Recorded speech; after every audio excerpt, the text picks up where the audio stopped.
Pending బిల్లులను సకాలంలో చెల్లించక కాలయాపన చేస్తున్న ప్రభుత్వ వైఖరికి నిరసనగా సివిల్ కాంట్రాక్టర్లు ఇవాళ హైదరాబాద్లోని జీహెచ్ఎంసీ కాప్రా సర్కిల్ కార్యాలయం ముందు ఆందోళనకు దిగారు.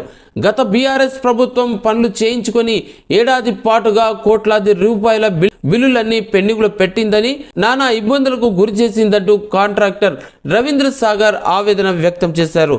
అయితే కొత్తగా కాంగ్రెస్ ప్రభుత్వం వచ్చి నెల రోజులు గడిచినను తమ సమస్యలకు పరిష్కారం లభించలేదని వారు ఆవేదన వ్యక్తం చేశారు.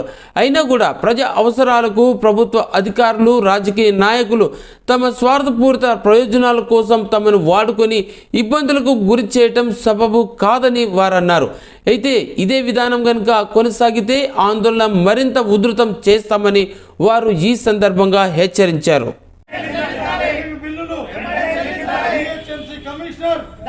మాకు గతంలో సంవత్సరం నుండి కూడా ఉన్న బీఆర్ఎస్ ప్రభుత్వము చేసిన పనులకు సంవత్సరం నుండి దాదాపుగా 1500 కోట్ల రూపాయలు బిల్లులు పెండింగ్లో పెట్టింది. ఎలక్షన్ బిఫోర్ కూడా మా యొక్క వెనుకబడిన కాంట్రాక్టర్లతోటి మెయింటెనెన్స్ వర్కులను దాదాపుగా 2000 కోట్ల రూపాయల వర్కులను పనిచేయించుకున్నది. చేయించుకొని అరకొర పేమెంట్లు ఒక 200-300 కోట్లు ఇచ్చి 1500 కోట్ల రూపాయలు పెండింగ్లో పెట్టింది. ఎలక్షన్కు బిఫోర్ కూడా ఇగో ఇస్తాం, అగో ఇస్తాం, మీరు పని చేయండి, మాకు ఎలక్షన్స్ ఉన్నాయి, ఈ నెలలు ఇస్తాం, 2 నెలలు ఇస్తాం అని కూడా చెప్పడం జరిగింది. చెప్పి ఆయనతో బీఆర్ఎస్ ప్రభుత్వం ఇంటికి సాగనంపినాం. ఆల్రెడీ ఈరోజు బీఆర్ఎస్ ప్రభుత్వము కేవలం హైదరాబాద్లో ఇన్ని ఎమ్మెల్యే సీట్లు గెలిచింది, మజ్లిస్ కూడా ఇన్ని ఎమ్మెల్యే సీట్లు గెలిచిందంటే కేవలం మెయింటెనెన్స్ కాంట్రాక్టర్ల పుణ్యం అంటూ ఇవాళ ఇంతమంది ఎమ్మెల్యేలు గెలిచిర్రు.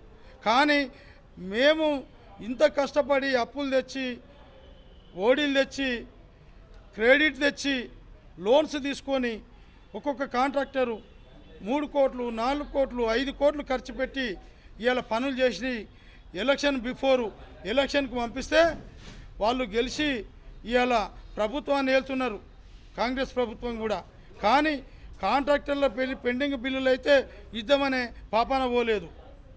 ఎందుకంటే ఈరోజు గౌరవనీయులైన ముఖ్యమంత్రి రేవంత్ రెడ్డి గారి ప్రభుత్వం వచ్చింది. అతను ఇలా ఉద్యోగస్తులకు, గవర్నమెంట్ ఉద్యోగస్తులకు, ఆఫీసర్లకు 1వ తారీఖు జీతాలు ఇస్తానని మాటిచ్చిండు. కానీ ఇవాళ కాంట్రాక్టర్ల బిల్లులు సంవత్సరం నుండి పెండింగ్లో ఉన్నాయి. వాళ్ళంతా కూడా తెలంగాణలో పుట్టిన బిడ్డలే, తెలంగాణ కాంట్రాక్టర్లే. మరి ఇవాళ వీళ్ళకి పేమెంట్ లేకుండా సంవత్సరాల పూర్తి ఆపినట్లయితే మరి ఏ విధంగా ముందు పనులు చేయగలుగుతారు? ఇలా బస్తీలో పనులు ఎలక్షన్కు బిఫోర్ కొన్ని వేల టెండర్లు పిలిచిర్రు.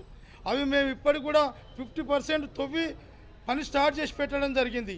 బిల్లులు ఇగో ఇస్తాం, అగో ఇస్తామంటే కూడా సగం చేసినాక ఆ తర్వాత మాకు క్రెడిట్ దొరకడం బంద్ అయిపోయింది, అప్పులు కుట్టడం బంద్ అయిపోయింది. ఇచ్చిన లోన్లకు కూడా మేము కనీసం కట్టే పరిస్థితి లేదు. అటువంటప్పుడు ఆ పనులు ఆ రోజు ఎలక్షన్ బిఫోర్ 1 మంత్ కూడా ఆపడం జరిగింది.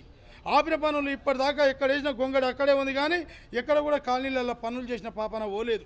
ఇప్పటికీ ఉన్న రాజకీయ నాయకులు, గతంలో ఉన్న కార్పొరేటర్లు, ఇప్పుడు గెలిచిన ఎమ్మెల్యేలు రోజు కాంట్రాక్టర్లను ఫోన్ చేసి నానా ఇబ్బంది పెడుతున్నారు. ఎందుకు దోపెట్టిరు అని అంటున్నారు. కానీ మరి పేమెంట్స్ గత ప్రభుత్వం ఎందుకు ఇవ్వలేదు?